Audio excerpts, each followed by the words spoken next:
Hello everyone, welcome to Analog IAS Current Affair Analysis for 29th April 2020, and these are the couple of articles we'll be dealing today. The first article for the day is taken from the Hindu and it is titled Privacy Concerns During a Pandemic. Right now we are under a lockdown because of the public health crisis, that is COVID-19. Hence there is an unprecedented support to the government from all the sections of the society, because the entire public feels that unless and until there is a cooperation from their end, there shall not be any solution for this COVID 19 crisis. It is in this context that we have a temptation to believe that, given the unprecedented circumstance provided by COVID 19, the unlimited executive power exhibited by the executive at this moment can pass off. But as observed by Justice H.R. Khanna during the times of emergency, even if the law is well intentioned, it should still follow rule of law. So the problem here is rights are being undermined in a process to contain the spread of this virus. Now, the author of this article feels that this is a very dangerous phenomenon, because in any society there is a problem. After this crisis, there is a probability that rule of law can be completely ignored and it will become a new normal. Therefore, this kind of situation should be avoided. The first aspect is the relationship between technology and ensuring public health. So technology was deployed at three different levels. First, to create a list of persons suspected of having COVID. The second place where they deploy technology is the geofencing and drone imagery to monitor compliance by quarantined individuals. And thirdly, we're talking about Arogya Setu, where contact tracing has been the end objective. Each of these measures has induced a kind of despair, because in creating a list of infected persons, the state governments have used the Epidemic Disease Act. However, the problem arises when state governments try to publicize the list of patients suspected of having COVID.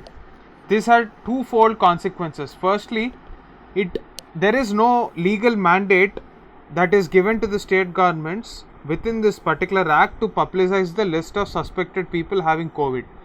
Secondly, because of the stigma that surrounded COVID-19, people did not come out of their houses to get treated, and this has actually increased the morbidity levels and mortality rates have increased. Speaking about geotagging, there is no law which allows the government to geotag people of suspected COVID-19 symptoms. Only the Telegraph Law or the Telegraph Act of 1885 allows for any sort of surveillance, but no orders were passed under this act. So there is no legality and rule of law is being not followed.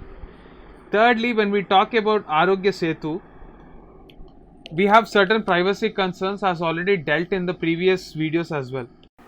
Also, there are certain concerns like usage of facial recognition technology in geotagging and usage of drones. None of this has any sort of legal backing. So how are the states doing it is the big question. Rule of law is not being followed.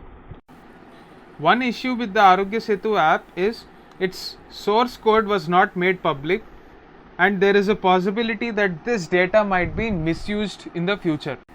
So more than anything else, it is this Arogya Setu app that is very dangerous in the future, because the potential of an unregulated app like this can be huge. Without a statutory framework and in the absence of a data protection law, the application's reach cannot be stopped. So, as reiterated in the Puttaswamy judgment of 2017, right to privacy should be maintained. Of course, right to privacy is not absolute, and given the extraordinary circumstances that COVID-19 has put us in, we definitely have to cooperate with the governments, but it is only fair that we expect the governments to be transparent on their intentions. That is the gist of this article. The second article for the day is taken from the Indian Express and it is titled Strengthening the Local. This is written by Mr. Arun Maina, who happens to be an ex-member of the Planning Commission. In the view of the crisis posed by COVID-19, the author believes that we have to change the way we are dealing with our societal problems on three different fronts. The first idea that the author challenges is the idea of global value chains. In today's world, where globalization is celebrated and a supply chain fragmentation is encouraged by most of the capitalists because of the low costs involved, the author of this article says that we have to replace the economies of scale with economies of scope. Imagine this case. Today we had a problem like COVID-19, and because of the supply chain disruptions, where China is considered to be the factory of the world, we are not able to manufacture, and this has caused disruption in the global economy. What if we actually had this concept of make in India and we are not dependent on any global value chains? Instead, what we have to focus is small cluster of kirana shops and local small scale industries which supply for that local area, and the purchasing power of people should be good enough to purchase these products. That should be the only focus of the government rather than trying to corporatize the entire economy. The second point that the author tries to raise is the concept of local systems. Mahatma Gandhi always believed that real India is in villages. Unless and until villages are empowered, we cannot see poverty reduction and the improvement in the standard of life. That is what Gandhi always believed in.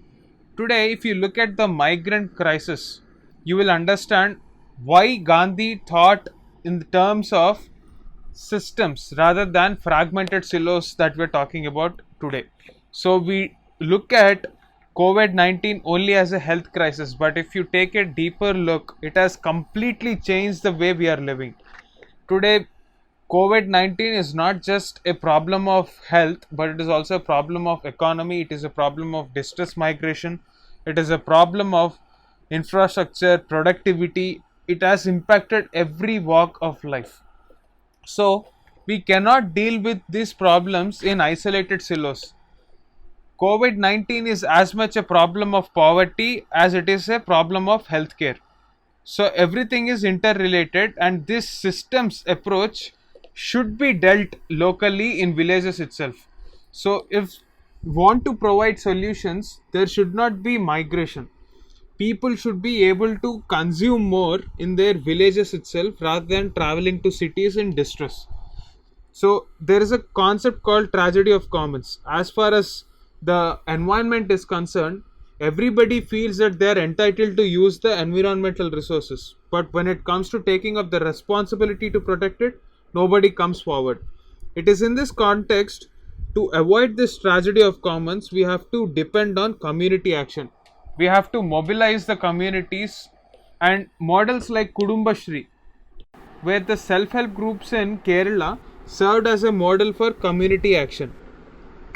Therefore, the most important step would be to empower people. It is in this context the 73rd and the 74th Constitutional Amendment Act becomes very important, because it is the local level governments that can actually bring in change.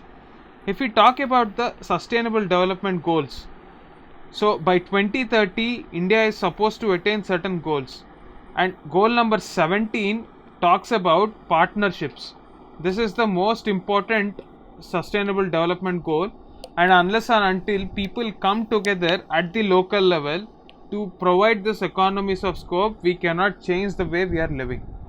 So COVID-19 is just a small problem. The larger problem is that of climate change and sustainability. And to handle this effectively, the only approach that would be successful is the bottoms up approach. So therefore, keeping these points in mind, we have to move forward, and that is the crucial takeaway from the Gandhian thought as well as from the lessons taught by COVID-19. That is the gist of this article. It's a very good article. Please store this in your archives. Thanks for watching it. That's it for today.